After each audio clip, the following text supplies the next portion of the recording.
Hello again. This is Dr. Keith Henry with another quick Wellness News Nugget. I'd like to thank you for joining me. Today's topic is taken from Green Med Info, or today's article rather is taken from Green Med Info, and it's entitled, Can Cabbage Beat Chemo for Cervical Cancer?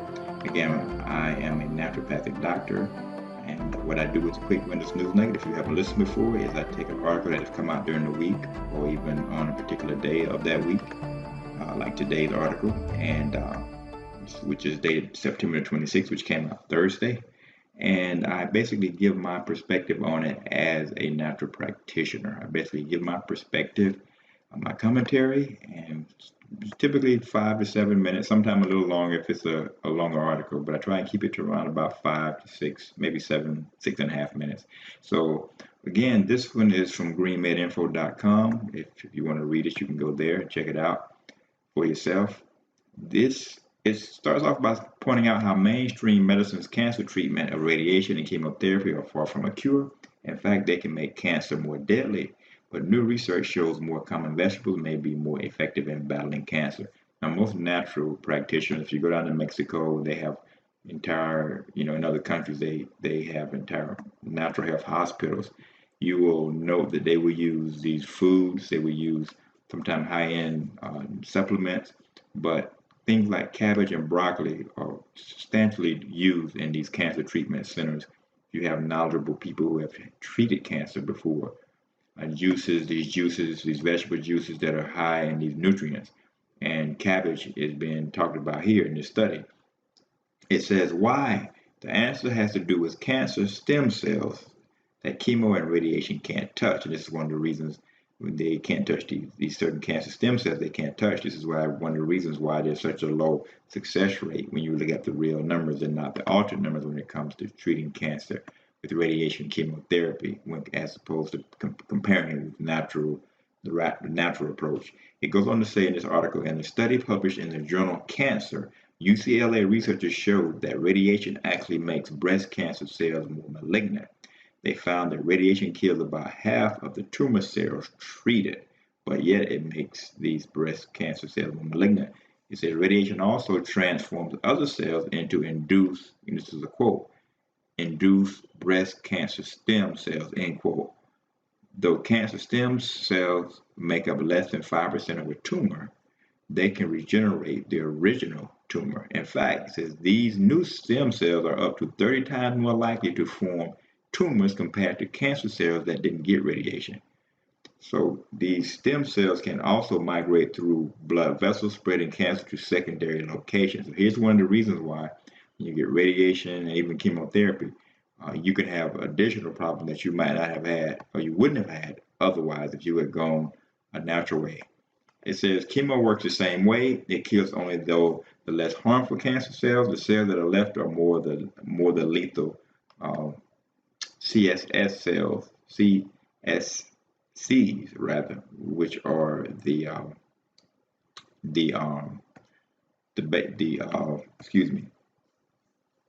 stem cells, the cancer stem cells, and they are and the cells that are often more the lethal CS cells that are resistant to traditional treatments. It says researchers from South Dakota State University have found that a compound in cruciferous vegetables like broccoli, cabbage, and cauliflower may target those cancer stem cells. In fact, they say it may help prevent the recurrence and spread of some cancers even. The compound PEITC the compound is called PEITC. When the researchers added PEITC to a petri dish with human cervical cancer stem cells, about 75% of the stem cells died within 24 hours. So here's one of the things about the stem cells when you're treating cancer. If the radiation and chemo is not killing off all of the stem cells, so these stem cells are going to they're more deadly, they can reproduce, they can spread. Whereas traditional medicine can't touch them, natural medicine, which now becomes traditional medicine, but natural medicine has the ability, natural foods, etc., supplements, they have the ability to reach these stem cells and to kill them, whereas chemotherapy and radiation cannot kill them off. And this is one of the reasons, like I said before, you have such a low rate. Here you see in this study, they found that in a petri dish with human cervical cancer cells. This compound called PEITC, found in these cruciferous vegetables, killed about 75% of the stem cells, these cancerous stem cells, within a 24-hour period. It says PEITC is found in cruciferous vegetables. Studies show it has anti-inflammatory powers. It's also been shown to have chemopreventive activity against a range of cancers, including colon, prostate, breast, cervical, ovarian, and pancreatic. It's currently in clinical trials for lung cancer.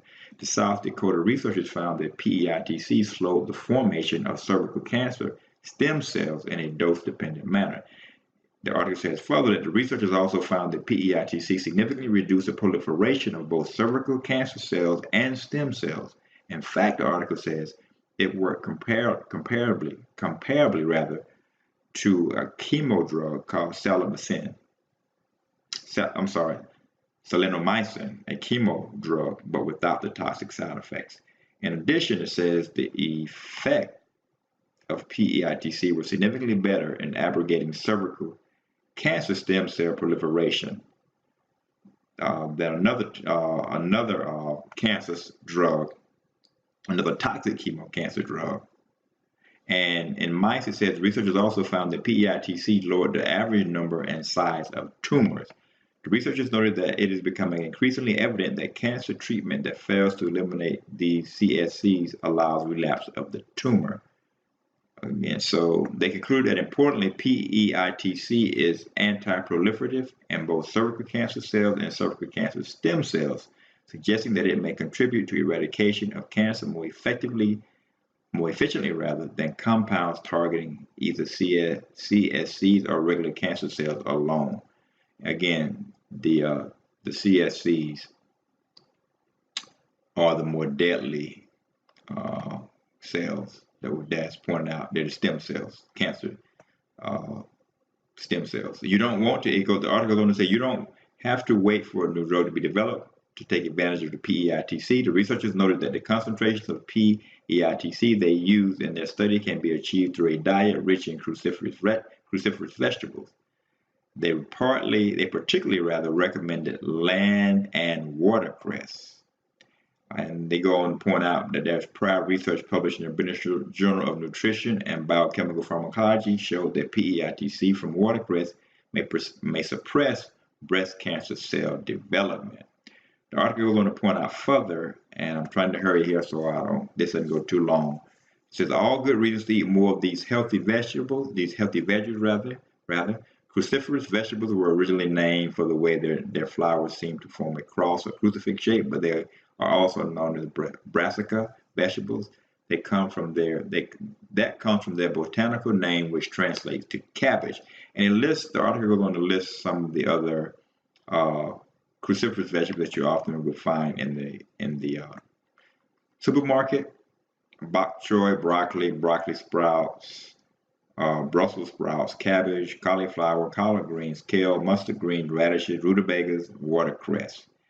And again, if you want to read this article in its entirety, I was trying to go through rather quickly and try to give a little bit of my position on it as a naturopath. I highly recommend that you do this, that you eat, as they pointed out in the study, the amounts that they did the test on could be obtained from eating these cruciferous vegetables. There's been many studies talking about the benefits of broccoli and just cruciferous vegetables in general, and now this article pointed out specifically watercress. So again, go to the article if you want to, check it out, start adding cruciferous vegetables to your diet on a regular basis, together with eating a lot of healthy foods in general, a lot of fruits, vegetables, nuts, and grains, getting exercise, out in the fresh air and sunshine, getting to bed at a reasonable time, and you will significantly decrease the likelihood that you will develop some of these inflammatory-based diseases, including cancer. Thank you for joining me today again on Quick Wellness News Nugget. Until next time, take care.